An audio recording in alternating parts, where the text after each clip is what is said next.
nampak ni. Cikgu pun dah susun-susun ni. Tapi ni tak siap susun pun. Tak siap lagi ni. Tak siap susun. Masih gitu-gitu je. Nak cepat je. Masa tak cukup masa weh. Bukan tak cukup masa. Jangan cakap tak cukup masa. Marah. Allah tak suka. Ni nampak tu. Nampak dia berbunga hari ni. Berbunga juga walaupun jatuh kena tiup angin banyak kali.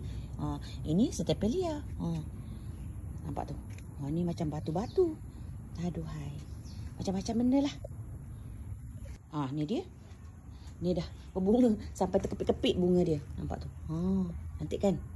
Tu ada tu. Nampak bunga banyak. Bunga terkepit-kepit. Ni susun sini.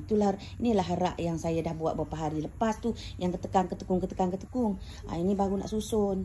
Tapi tak siap lagi sebenarnya. Letak je. Siap juga lagi. Masih tak siap. Banyak sangat benda-benda tak siap. Pagi-pagi. Bersepah-sepah. Dah berbunga. Tak sempat nak tengok. Nampak tu. Anak-anak ni. You all kena tahu. Anak ni. Weh. Ada berbunga. Masya Allah. Aduh. Dah berbunga dah dia. Oh lah. Tak sabar nak tengok bunga dia. Tak pernah tengok tau bunga dia. Masya Allah. Masya Allah. Ni anak-anak dia.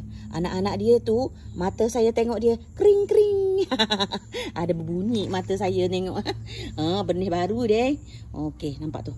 Sampai sana tu. Tak buat lagi. Tak siap lagi. Oi, ini pun nak berbunga dah. Oi.